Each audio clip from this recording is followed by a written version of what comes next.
Good morning. Today is Monday, March 18th, 2024. Stocks fell for the second straight week last week on inflation concerns, despite a report on consumer prices that was initially well received by investors. This week, Thursday, is our next monthly capital markets update and outlook. For a few months now, we've been on the lookout for a larger pullback in the markets. Are we at the beginning stages?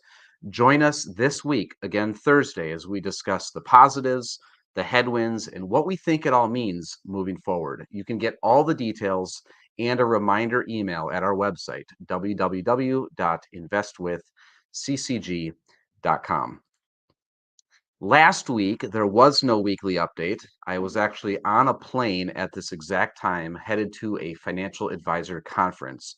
I joined a group of the top 150 or so advisors out of almost 3,000 for a week of learning how to improve our services to you, for some networking, learning from each other, and yes, a little bit of fun. So I apologize I was not able to get that weekly update out to all of you. And then next Monday, I'm taking my family on a trip for spring break. And again, I will be on a plane at this exact time for our Monday weekly update. So next Monday, I will be out of the office again. So I will look for you again in 2 weeks. With that, I'll roll the intro and then we'll take a closer look at what happened in the markets last week. Life is too short to worry about what the next headline could do to your life savings. Hi, my name is Eric Hagan, and I keep my thumb on the pulse of the economy and the markets so my clients can focus on the things that are actually important to them. Thank you for joining me the next few minutes on today's weekly economic video update.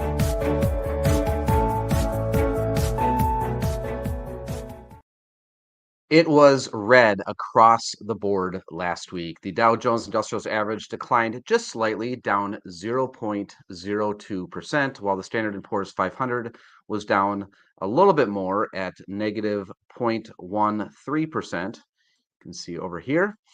The NASDAQ Composite Index was off by negative 0.7%, and the MSCI EAFE Index, which tracks developed overseas stock markets, was off the most, down 1.38%. And then you can see that 10-year Treasury yield came in at 4.31% right down here, still up about 1.65% from a month ago.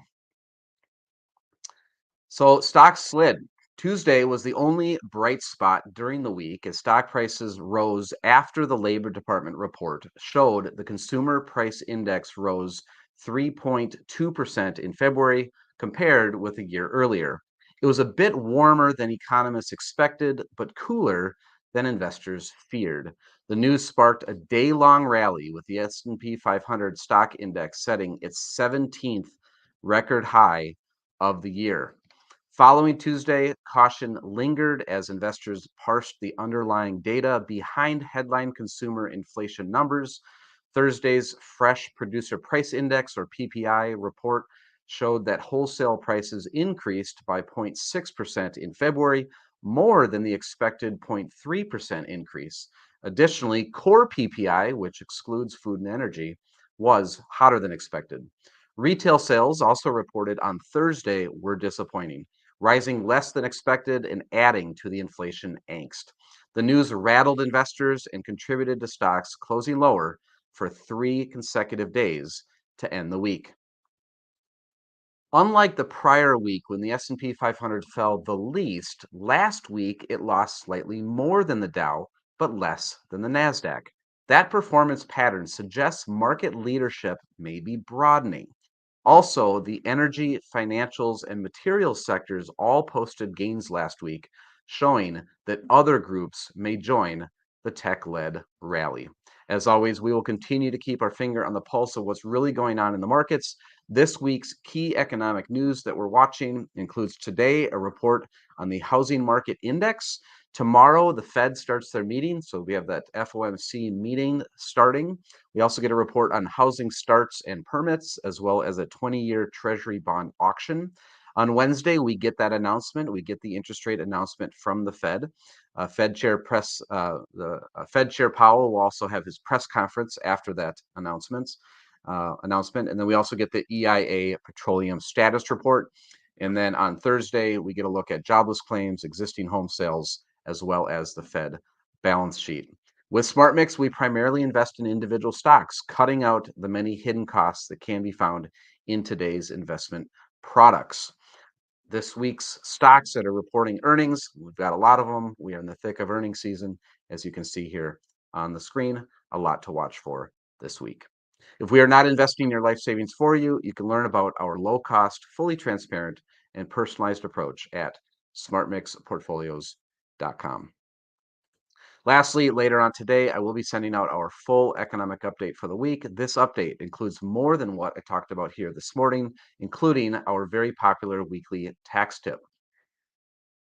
This week, we are looking at 4 facts about capital gains. So when you sell an asset, whether it's for personal or business use, IRS is going to have you report any gains on that. So there's 4 important facts that you need to know about those gains. So if you've realized any gains, thinking about realizing some gains, this would be an important weekly tax tip to pay attention to. Again, it's sent via email at 2 p.m. Central Time. If you're not getting that email, you may subscribe at our website, www.investwithccg.com. Hey, this is Eric again. That's it for today. Don't forget to subscribe before you leave. Here at Capital Consulting Group, we provide personal wealth planning and fiduciary investment management solutions for individuals, couples, and families. To learn how to see your entire financial situation, both today as well as every year into the future, go to clearfinancialfuture.com and watch the short 2-minute video. To learn how we give our clients' life savings the attention it deserves and to see how we're doing, visit smartmixportfolios.com. And lastly, if you'd like help investing your 401k at work, visit me over at 401kinvestmentpros.com. Thank you again for your time today. I'll look for you next week.